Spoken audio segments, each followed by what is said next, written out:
여러분 혹시 그런 생각 했나요? 만일 하나님이 오늘 부르신다면 구원에 대한 확신은 흔들리지 않죠. 그러나 분명 아쉬운 게 있을 거예요. 여러분 삶 가운데에 오늘 우리의 생을 마감한다면 무엇이 아쉬울까요? 내가 송구 영신 예배 때에 해돋이를 못 봐서 크게 그렇게 아쉬워. 여러분 그런 생각 들까요? 내가 돈을 더 많이 벌 걸, 돈 좀 많이 벌어서 정말 떵떵거리고 한번 살 걸.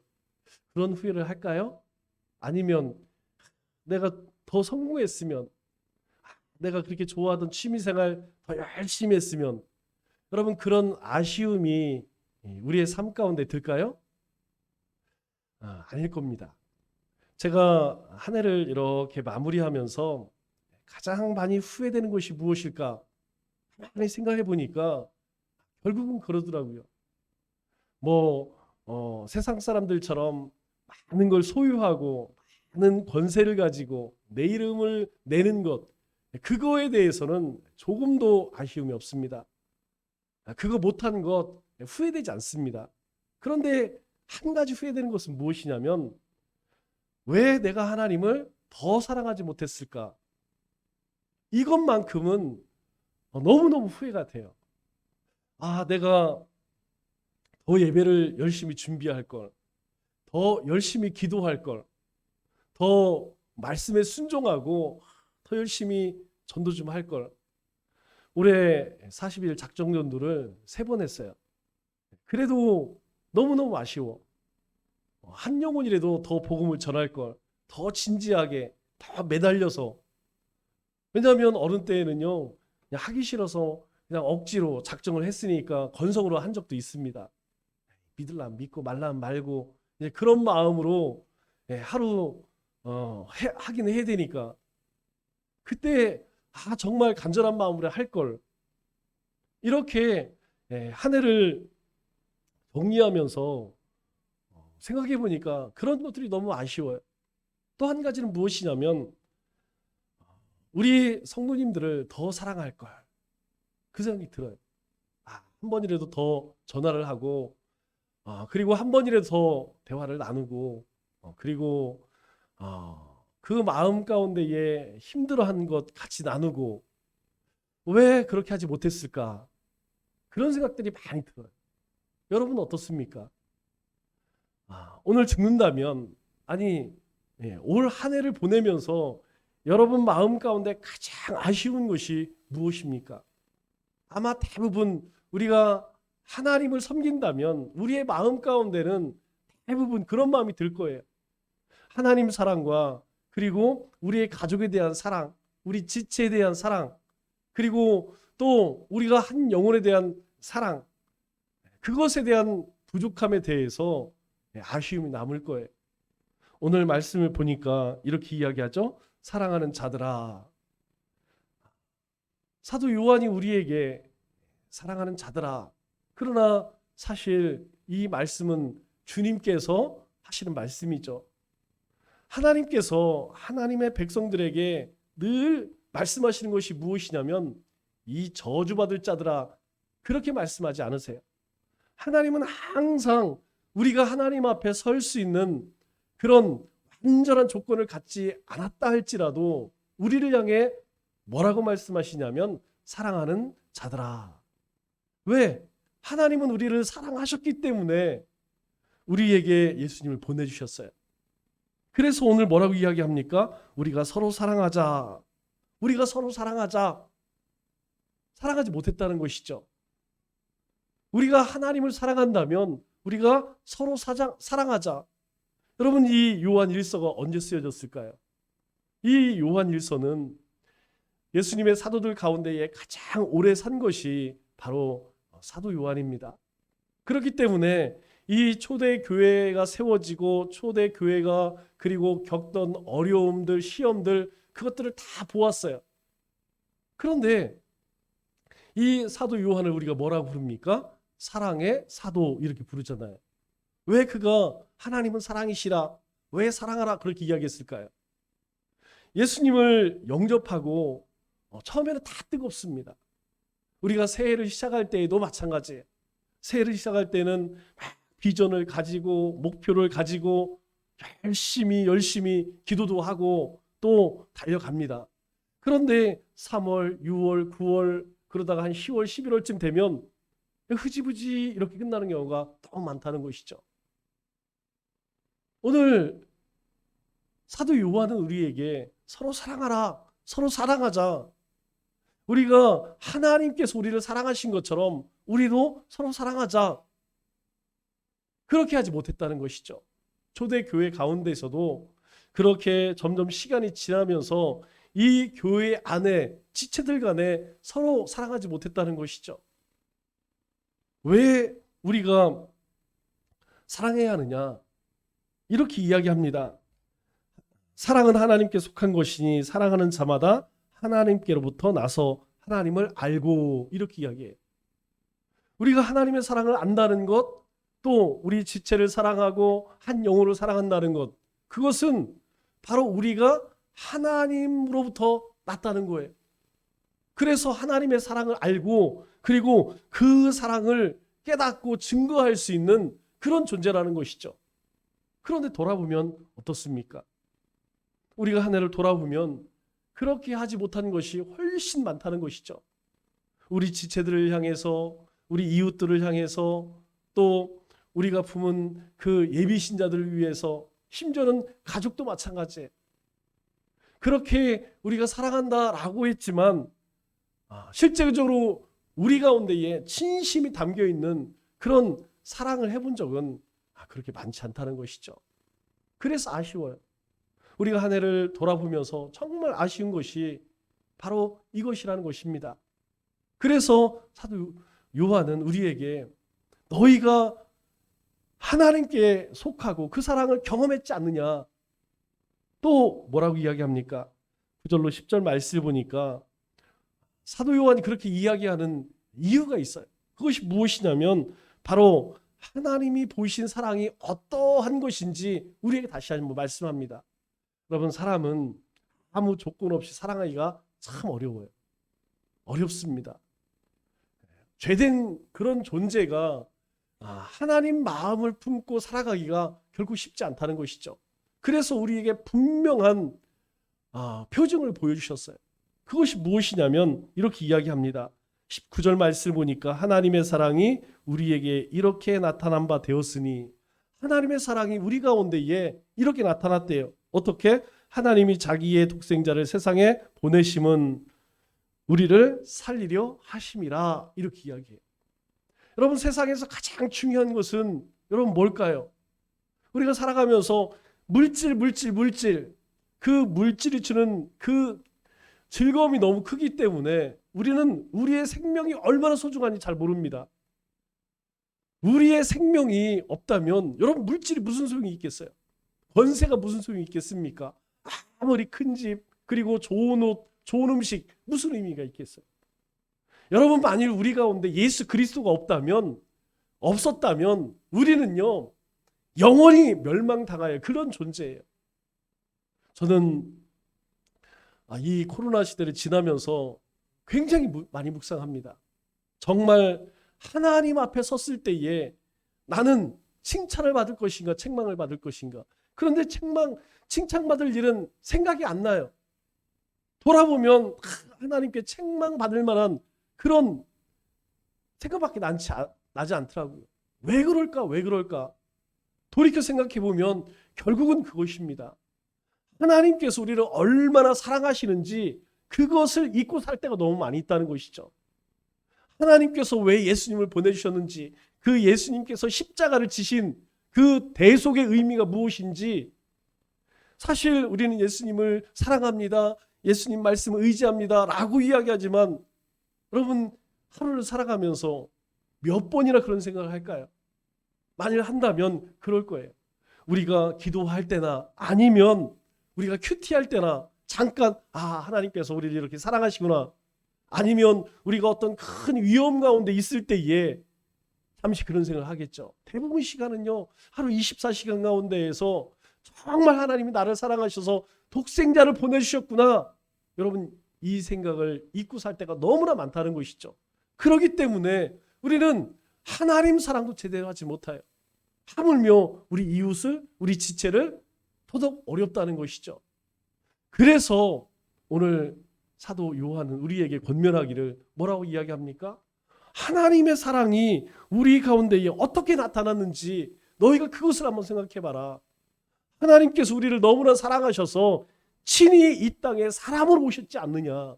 여러분, 주님이 오셔서 하신 일이 무엇입니까? 여러분, 다른 것 아니에요. 하나님의 나라는 어떤 곳이냐? 하나님의 나라에 대해서 선포하시고 가르치시고, 그런데 몇 명이 알아들었을까요? 여러분, 얼마 되지 않습니다. 우리 성경을 쭉 돌아보면, 복음서를 쭉 읽어보면 예수님 만난 사람들이 굉장히 많은 것 같지만 여러분, 그것은 예수님을 만난 사람들이 아니에요. 그 사람들은 예수님을 구경하러 다닌 것이지 예수님을 만나려고 했던 사람들이 아니라는 것이죠. 예수님과의 거리는 굉장히 가깝습니다. 그러나 예수님과의 거리감은 굉장히 멀다는 것이죠. 여러분, 우리는 어떨까요? 제가 여러분들과 같이 이 공간에서 예배를 드리고 또 이 공간에서 함께 기도해요. 여러분, 불과 저 뒤에 해봐야 15, 20m가 채 안 됩니다. 거리로 따지면 여러분 20m가 되지 않아요. 결코 먼 거리가 아닙니다. 그러면 전부 마음이 가까울까요? 정말 서로를 이해할 수 있는 그런 관계일까요? 아니에요. 거리는 가깝지만 거리감은요, 할 수 없어요. 그 생각이 들더라고요.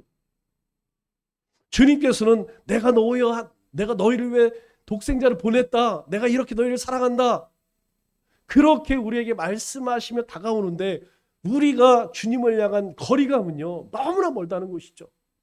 주님과의 거리감은 뭡니까? 우리 같은 지체들 간의 거리감도요, 너무나 멀다는 것이죠. 거리와 거리감은 같은 비례하는 것이 아니라는 것을 제가 깨달았어요. 거리가 가깝다면 거리감도 가까워야 돼요. 또 아무리 멀리 있다 할지라도 거리감이 가까운 사람이 있습니다. 멀리 자주 보지 못하지만 늘 마음에 염려가 되고 생각이 되고 그를 위해서 기도하게 되고 안부를 묻는 사람들이 있어요. 아무리 그 사람은 멀리 떨어져 있어요. 거리는 멉니다. 그러나 거리감 가깝다는 것이죠. 오늘 우리가 한 해를 마무리하면서 과연 나는 우리 주님과 거리는 어떤가? 거리감은 어떤가? 우리 성도들과 거리는 어떤가? 또 우리 거리감은 어떤가? 한번 생각해 봤으면 좋겠어요. 왜 그래요? 11절 이렇게 이야기합니다. 10절에 사랑은 여기 있으니 우리가 하나님을 사랑한 것이 아니요 하나님이 우리를 사랑하사 우리 죄를 속하기 위하여 화목제물로 그 아들을 보내셨습니다. 하나님께서 예수님을 보내신 이유는 명확합니다. 한 가지라는 거예요. 바로 우리와의 그 거리를 좁히시기 위해서. 결코 하나님 앞에 올 수 없는, 우리는 예수님이 아니면 하나님 앞에 갈 수 있는 그런 존재가 아닙니다. 하나님 앞에 설 수 있는 존재가 아니래요. 여러분, 성경을 한번 쭉 보세요. 우리가 하나님 앞에 선다는 것은 죽음밖에 없습니다. 그런데 우리에게 어떤 권세를 줬어요? 어떤 신분을 줬습니까?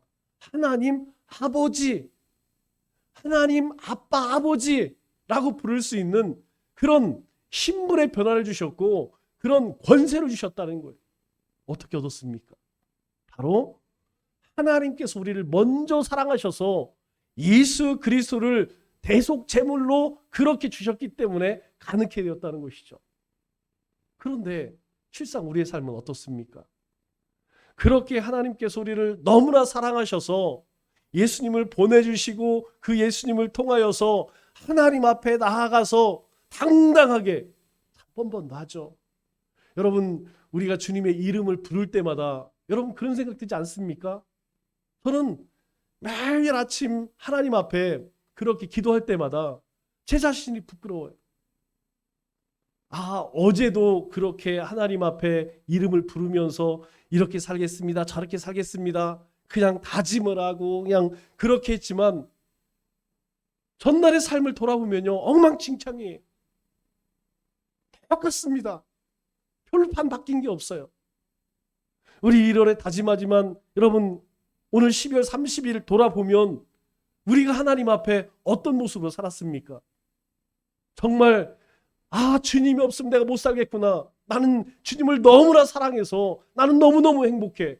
여러분 그런 마음이 우리의 심령 가운데에서 그렇게 막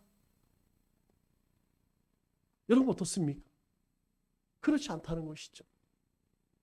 저는 그랬으면 좋겠어요. 올 한 해 내가 뭘 못하고 뭘 잘못하고 여러분 그게 중요한 것이 아닌 것 같아요. 가장 중요한 것은요.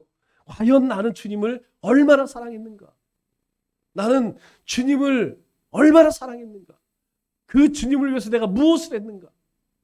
그리고 주님께서 내 몸처럼 내 이웃을 사랑하고 있는데 나는 우리 지체들을 우리 한 영혼들을 얼마나 사랑했는가? 우리 불을 한번 꺼주실까요? 예, 우리 함께 기도할 때에 그랬으면 좋겠어요. 이제 2023년이 한 10분 정도 남았습니다. 우리가 2023년을 마무리하면서 이거 하나만큼 분명하게 정리하고 넘어갔으면 좋겠어요. 여러분 전심으로 우린 주님을 사랑합니다. 그런데 그렇게 살지 못한 것들이 있어요. 그리고 그러한 것들 온전히 고백하지 못했습니다. 하나님 앞에 예배드릴 때요. 너무 건성으로 드렸어요. 하나님의 말씀 신뢰하지 않았습니다. 하나님 앞에 내어놓으라고 이야기했지만 내가 붙들고 살았어요. 여러분 그뿐인가요? 내가 내 이웃을 사랑하라 그렇게 당부하셨지만 여러분 이웃은 그만두고 우리 지체들조차도 품어주지 못하고 시기하고 질투하고 원망하고 비방했어요. 여러분 올 한 해가 온 한해를 넘기기 전에 그랬으면 좋겠습니다. 하나님 앞에 여러분 사람 앞에는 우리가 고백하지 못합니다. 그러나 하나님 앞에 다 내놓았으면 좋겠어요. 하나님 제가 이렇게 연약한 존재입니다. 하나님 제가 이렇게 부족한 존재입니다. 이렇게 큰 사랑을 받았음에도 불구하고 우리 안에는 사랑이 없습니다. 우리 안에는 온통 악한 것뿐입니다. 우리 함께 오늘 말씀을 기억하면서 우리 음악 켜주시고요. 우리 하나님 앞에 내어놓았으면 좋겠습니다. 우리 이 시간 오늘 우리에게 주신 말씀을 기억하며 우리 다 같이 합심하여 함께 기도하겠습니다. 우리가 새해를 맞이하지만 여러분 어떻습니까? 새해 너무 좋아. 막 기대가 되나요? 그렇지 않은 것 같아요. 우리가 새해를 맞이할 때에 우리는 기대와 설렘보다 왠지 불안하고 두려운 마음이 앞섭니다.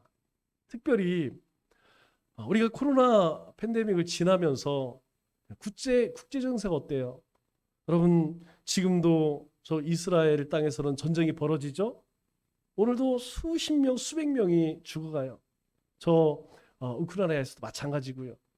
그뿐만이 아닙니다.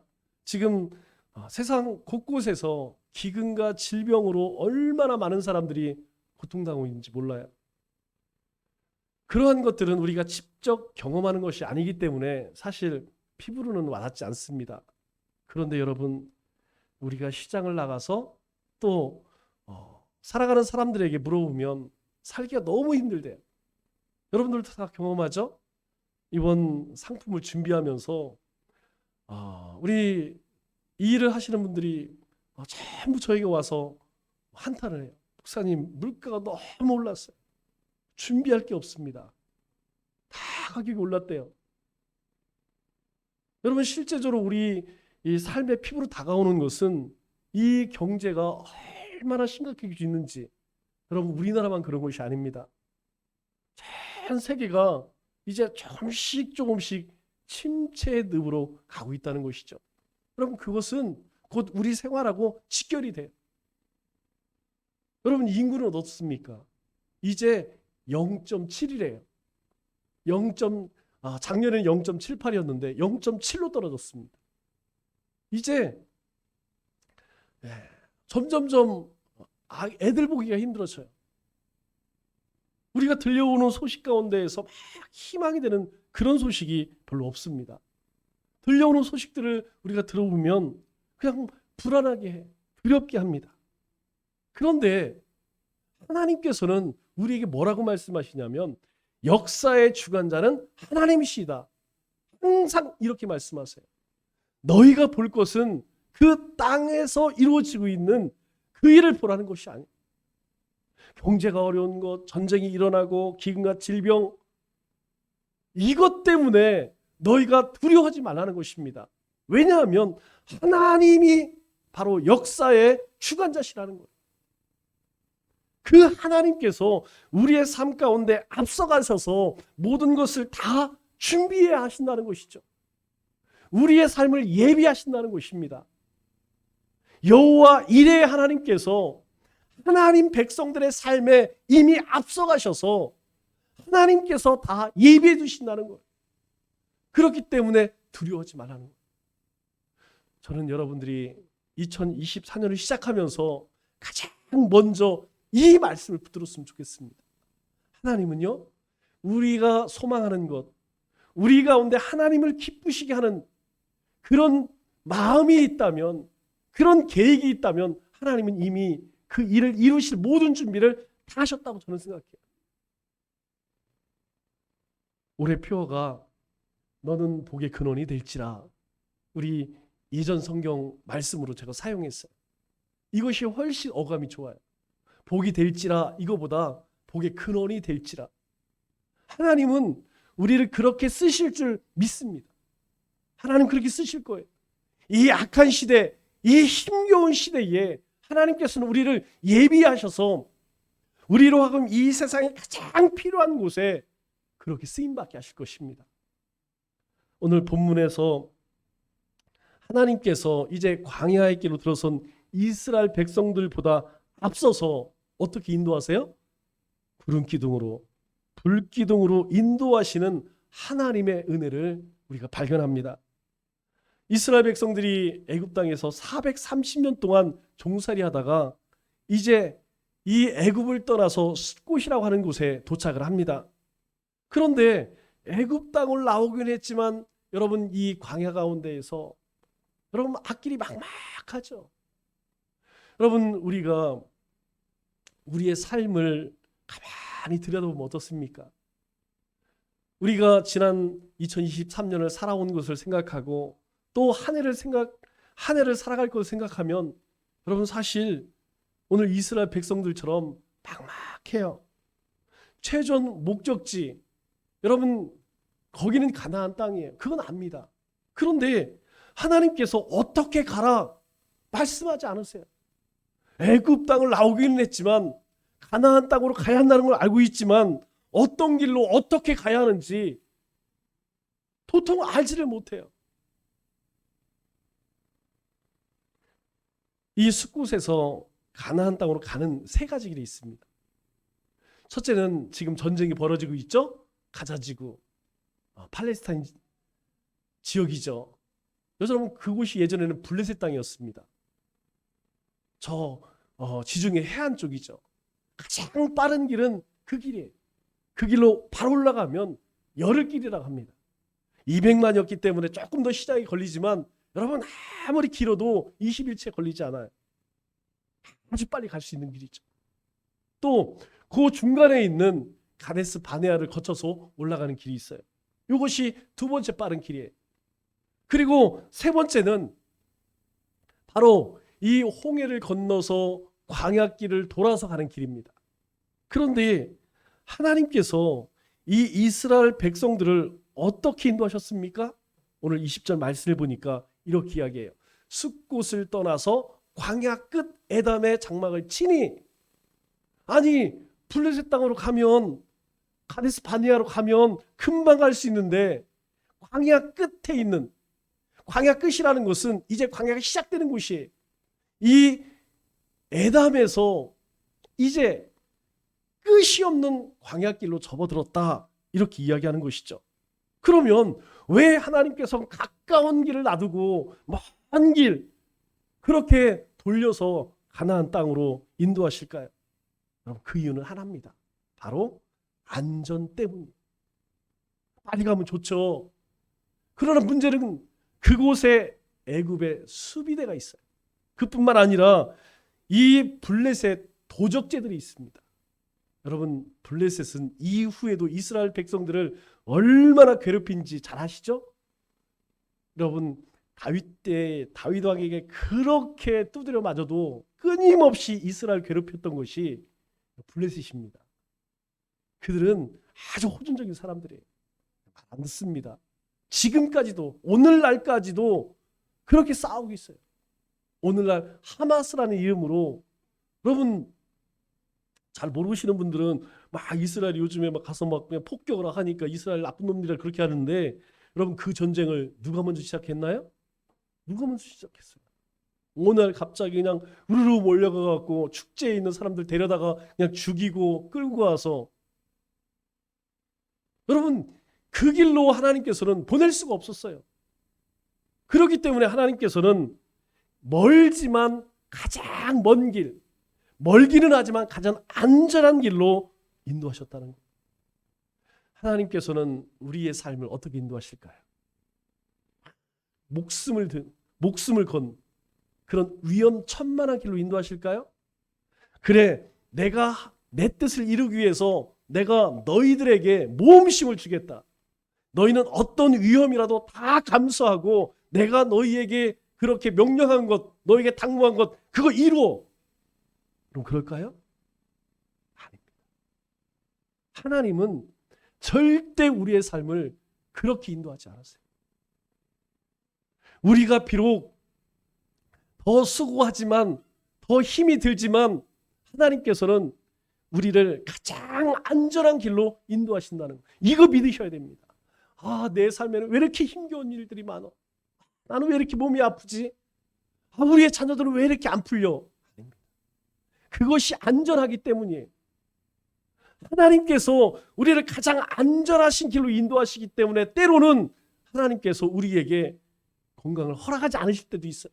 물질을 허락하지 않을 때도 있습니다. 때로는 우리를 고통스럽게 할 때도 있다는 것이죠. 그래서 람셋에서 숫굿으로, 이 숫굿을 거쳐서 이 에담에 이르기까지, 여러분 여기까지는 어떻습니까? 순조롭게 진행이 됩니다. 그런데 이제 광야길로 접어들게 되면 이 광야에서는요, 어떻게 사느냐가 중요한 게 아닙니다. 이 광야에서는 어떻게 살아남을 것인가, 생존의 문제가 걸렸다는 것이죠. 우리가 잘 기억해야 합니다. 그리스도인은 어떻게 사느냐?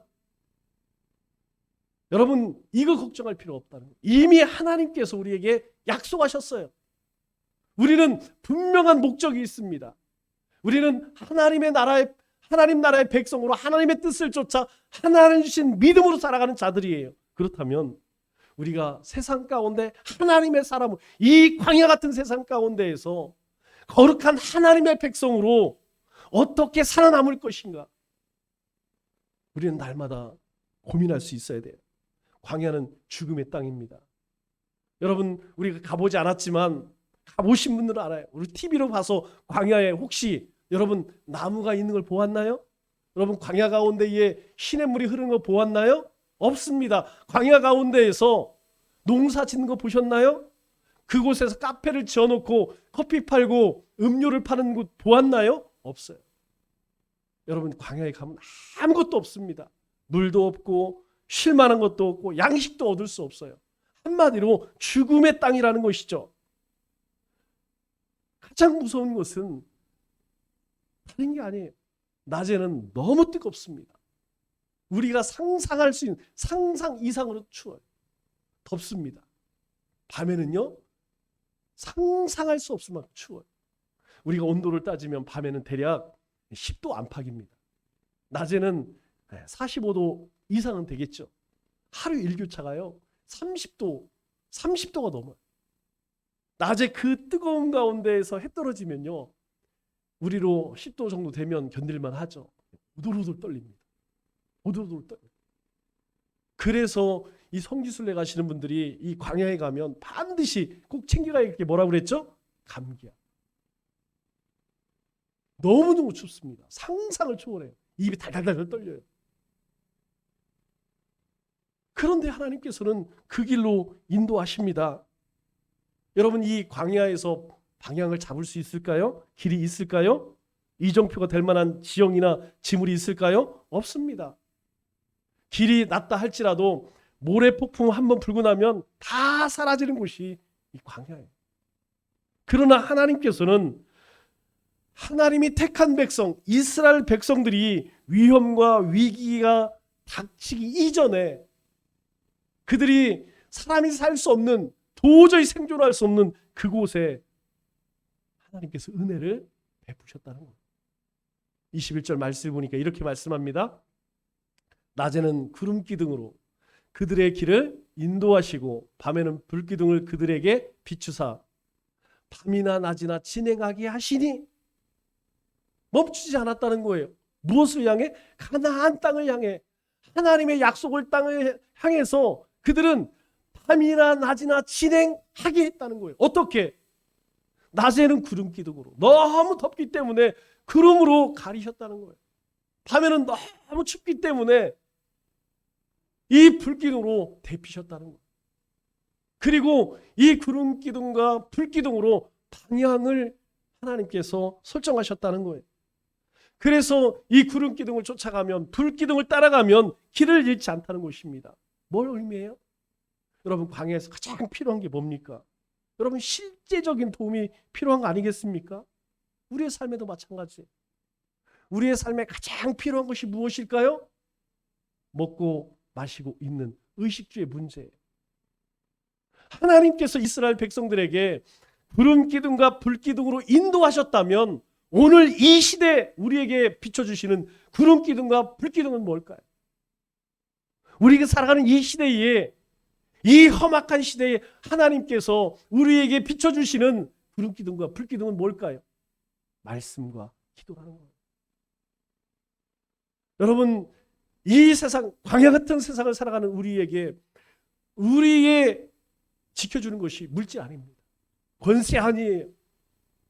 세상의 자랑거리가 아니라는 것입니다. 하나님의 약속이라는 것이죠. 그 말씀이 우리를 보호하고 우리를 인도하신다는 거예요. 저는 어느 곳에 가든지 다른 거 자랑할 거 없습니다. 우리가 뭘 자랑하겠어요? 우리 교회 자랑할 것이 무엇입니까? 다른 사람들은 다 뭘 자랑합니까? 아, 우리 교회는 건축을 해서 뭐 건물이 이래, 음향이 어때, 뭐가 어때. 제가 다른 교회 목사님, 특별히 이제 수도권에서 목회하시는 목사님 모임할 때의 얘기를 들어보면 뭘 했다 그거 자랑하더라고요. 저는 자랑할 게 딱 하나밖에 없어요. 우리 성도들은 큐티해. 우리 성도들은 말기참매해. 저는 이거 자랑 삼아요.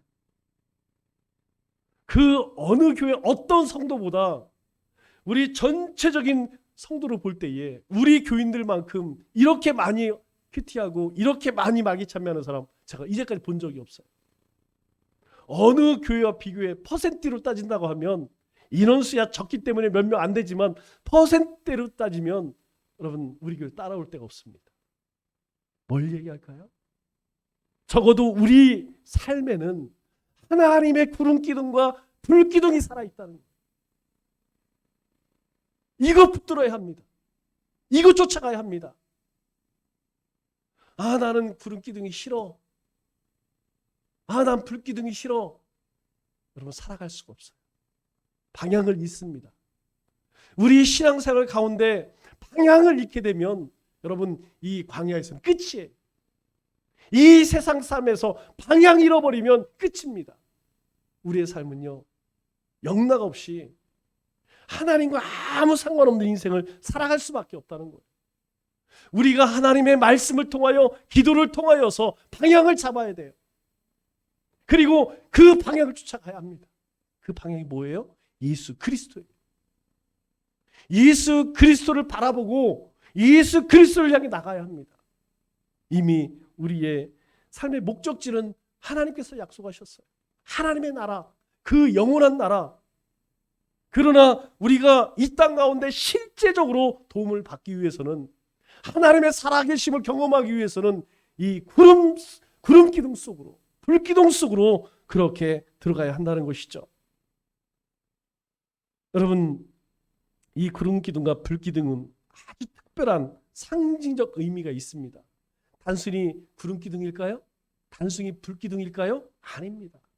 이것은 하나님의 임재의 상징이라는, 임재의 표징이라는 것입니다. 내가 너희와 함께 있다, 내가 너희를 지킨다, 너희를 인도한다고 하는 하나님의 살아계심을 이스라엘 백성들에게 보여주시는 거예요. 여러분, 얼마나 두렵겠습니까? 그들은요 400년이 넘도록 애굽에서 한 것이 뭐예요? 제대로 배웠을까요? 그들이 어떤 지식이 있나요?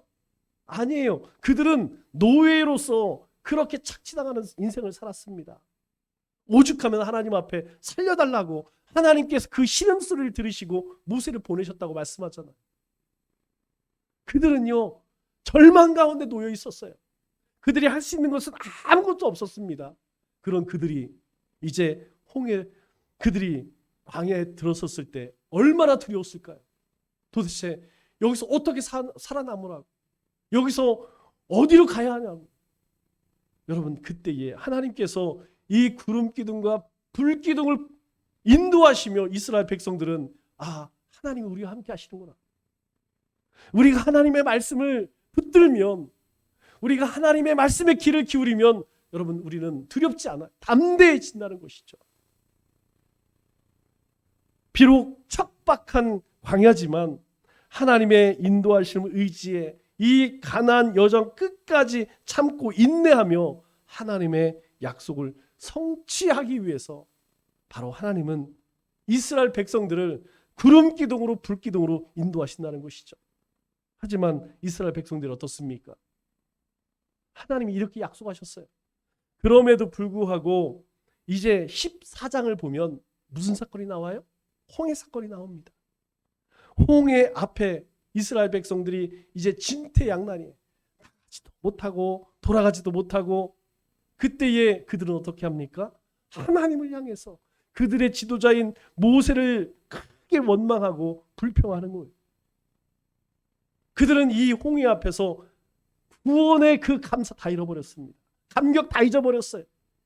하나님에 대한 신뢰도 약속도 다 잃어버렸습니다. 우리 출애굽기 14장 12절 말씀을 보니까 이렇게 이야기하네요. 우리가 애굽에서 당신에게 잃은 말이 이것이 아니냐 따지는 거죠. 우리가 애굽에 나올 때에 당신에게 물어봤던 것이 그거 아니냐. 이르기를 우리를 내버려 두라. 우리가 애굽 사람을 섬길 것이라 하지 아니하더냐. 애굽 사람을 섬기는 것이 광야에서 죽는 것보다 낫겠노라. 얼마 전까지만 해도 하나님 못 살겠습니다, 죽겠습니다, 구원해 주세요, 그렇게 아우성치던 이들이 광야 이제 홍해 앞에 딱 들었으니까 야, 애굽 때가 훨씬 좋았어. 우리 여기서 다 죽게 생겼잖아. 그냥 애굽에서 죽게 하지 왜 여기까지 데리고 나왔어? 왜 이럴까요? 왜 이런 불평을 할까요? 믿음이 없으니까. 하나님을 향한 믿음이 없으니까 눈앞에 시련이 찾아오니까 여지없이 무너지는 거예요. 언제 우리가 흔들립니까? 언제 시험에 듭니까? 여러분, 2023년을 생각하면서 여러분 스스로 한번 생각해 보세요. 내가 언제 무너졌는가? 내가 언제 좌절했는가? 언제 유혹되고 언제 시험에 들었는가? 언제 불평하고 언제 비난했는가? 언제 정죄했는가? 한 가지, 내 믿음이 연약해졌을 때, 하나님에 대한 신뢰가 떨어지고 하나님의 사랑이 느껴지지 않을 때, 하나님과의 친밀감이 느껴지지 않을 때, 우리 안에 하나님의 은혜가 사라지고 말씀이 사라졌을 바로 그때에 여지없이 우리 가운데는요 그런 유혹과 시험과 낙심이 찾아왔어요. 이스라엘 백성들이 마라에 도착했습니다. 물을 먹으려고 하는데 그 물이 써요. 그때 그들은 뭐라고 이야기합니까? 또 하나님을 향해서 원망하는 거예요. 모세를 향해 원망합니다. 왜 그랬을까요? 믿음이 없으니까. 하나님을 신뢰하지 않으니까. 그들이 또 뭐라고 불평합니까? 애굽 땅에서 떡과 고기를 배불리 먹었는데 이 광야에서는 고기 한 조각이 없구나. 고기 먹고 싶어. 고기 먹고 싶어. 그런데 하나님께서는 그 같은 불평과 원망을 들으시면서 어떻게 해요? 다 거절한가요? 홍해 앞에서 우리 다 죽게 생겼어요. 불평할 때에 하나님께서 지팡이 들어라. 애굽 군대가 쫓아올 때 너희는 가만히 있어. 내가 너희를 위해 싸우는 것을 너희는 지켜보아라. 하나님이 마라의 쓴물 앞에 불평하는 그들을 향해서 하나님께서 어떻게 하시죠? 그 마라의 쓴물을 단물로 바꾸셔요. 홍해를 가르시고 쓴물을 단물로 바꾸시고 고기 먹고 싶다고 하는, 그래서 원망하는 그들을 향해서 하나님은 만나와 메추라기를 그들 가운데 내려주시다. 22절 말씀을 보니까 이렇게 말씀하네요. 낮에는 구름기둥, 밤에는 불기둥이 백성들 앞에서 떠나지 아니하니라.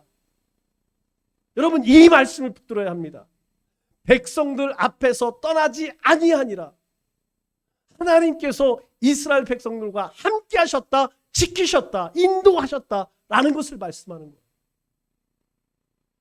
하나님은요, 우리를 떠나지 않으십니다. 하나님은 우리를 버리지 않으십니다. 니네 인생길, 광야 같은 인생길 니네 힘으로 한번 살아봐. 너희 힘으로 한번 열심히 살아봐. 그렇게 하지 않으신다는 거예요. 가장 안전한 길로 인도하시듯이 그 광야의 그 험난한 여정 가운데 하나님은요, 절대 이스라엘 백성을 떠나지 않으셔요. 이후에 요단 강에서 뭐라고 이야기합니까? 너희가 광야 40년 동안 먹을 것이 없어 굶었느냐? 옷이 헤어져서 헤어진 옷을 입었느냐? 그런 적 없다. 너희가 먹을 것이 없어 배를 골았느냐? 그러지 않았다는 거예요. 그렇지 않았다는 겁니다. 하나님께서 먹이시고요, 입히시고요, 그리고 그들을 인도하셨다는 거예요. 하나님께서 모든 것들을 책임져 주시고 모든 것들을 채워주셨다는 거예요. 그렇다면 오늘 우리의 삶에 그렇게 하지 않을까요? 아무리 세상이 어지럽고 우리의 삶이 우리 스스로 볼 때에 소망이 없어 보인다 할지라도 하나님은요, 절대로 우리를 버려두지 않으십니다. 이 약속의 말씀을 붙들어야 합니다. 백성 앞에서 떠나지 아니하니라. 그러나 실패의 원인이 어디 있을까요? 이스라엘 백성들의 실패의 원인이 어디 있을까요? 왜 가나안 땅에 여호수아, 갈렙 이 두 사람밖에 들어가지 못했을까요? 그것은 우리 인생 가운데 앞서가시는 하나님을 전적으로 신뢰하지 못했기 때문이에요. 이들이 시내 산에 이르릅니다. 그리고 약속하세요. 너희가 이 계명 안에 있는 한 나는 너희의 하나님이 되리라. 너희는 내 백성이 되리라. 그런데 가네스 바네에 가서 그들은 마음 돌변해. 하나님을 신뢰하지 않습니다. 와, 저들 앞에 메뚜기 같은 우리가 어떻게 저 땅을 들어갈 수 있을까? 하나님이 우리에게 말씀한 건 다 뻥이었어. 그들은요, 한 사람도 강야에 들어가지, 약속의 땅에 들어가지 못해. 오늘 우리가 이 시대를 살아갈 때에 하나님께서 왜 의인은 믿음으로 말미암아 살리라 말씀하실까요? 우리의 한계를 넘기 위해서, 우리의 삶에 우리가 할 수 없는 그 한계를 뛰어넘기 위해서, 우리가 눈에 보이는 이 세상 너머의 그 위대한 손길을 바라보기 위해서는 반드시 뭐가 필요하느냐? 바로 믿음이 필요하다. 우리 앞에 이제 2024년에 새로운 해가 놓여 있습니다. 기대와 설렘보다 막연하죠. 막연함이 앞섭니다. 하지만 우리는 알고 있습니다. 이미 예전부터 하나님은 우리와 함께 하시며 구름기둥과 불기둥으로 우리의 삶을, 우리의 앞길을 인도해 오셨다는 것을 우리는 알고 있습니다. 우리는 이제까지 그러한 하나님의 사랑과 은혜 가운데 살아왔다는 것이죠. 그렇기 때문에 하나님의 말씀을 신뢰하며 믿음으로 달려가야 돼요. 우리 성도님들이 다 잘합니다.